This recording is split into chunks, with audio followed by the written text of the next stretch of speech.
తెలుగు బుల్లితెర యాంకర్ శివజ్యోతి తన బాత్రూమ్ వీడియోను సోషల్ మీడియాలో పోస్ట్ చేసింది. ఈ వీడియోను ఆమె భర్త కోసం పోస్ట్ చేసిందని చెప్పింది. ఈ విషయంపై నెటిజన్ల నుండి ఎన్నో రకాల స్పందనలు వస్తున్నాయి. బుల్లితెర యాంకర్ శివజ్యోతి గురించి ప్రత్యేకంగా చెప్పాల్సిన పని లేదు. తీన్మార్ సావిత్రిగా తెలంగాణ భాషలో వార్తలు చెప్తూ మంచి గుర్తింపును సొంతం చేసుకుంది. కొద్ది కాలంపాటు వార్తలు చదివిన శివజ్యోతి పాపులర్ యాంకర్గా మారింది. ఈ క్రమంలోనే తెలుగు రియాలిటీ షో బిగ్ బాస్లో అవకాశం రావడంతో కంటెస్టెంట్గా హైగ్లోకి వెళ్ళింది. ఇంట్లో దాదాపు 98 రోజుల పాటు ఉండి మిగతా కంటెస్టెంట్స్తో ఫ్రెండ్లీగా ఉంటూనే పలు టాస్కుల్లో వారికి గట్టి పోటీనిచ్చింది.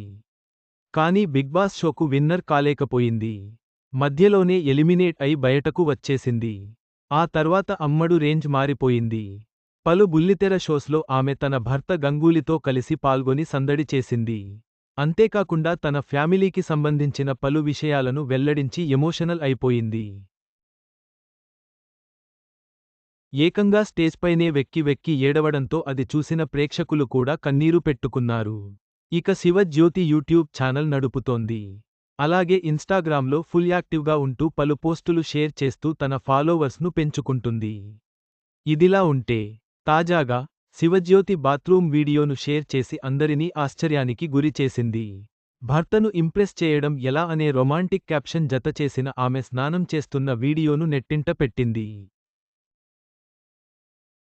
అంతేకాకుండా నల్ల చీర కట్టుకుని అందంగా రెడీ అయి భర్త దగ్గరకు వెళ్లి అతడితో సరసాలాడింది. ఇక ఈ పోస్ట్ చూసిన నెటిజన్లు షాక్ అవుతున్నారు. అవసరమా ఇలాంటి వీడియోలు చేయడం అని మండిపడుతున్నారు. శివజ్యోతి యొక్క ఈ చర్య నెటిజన్లలో విభిన్న అభిప్రాయాలకు దారితీసింది. ఆమె వ్యక్తిగత జీవితంపై ఇటువంటి చర్యల ప్రభావం గురించి చర్చ జరుగుతోంది.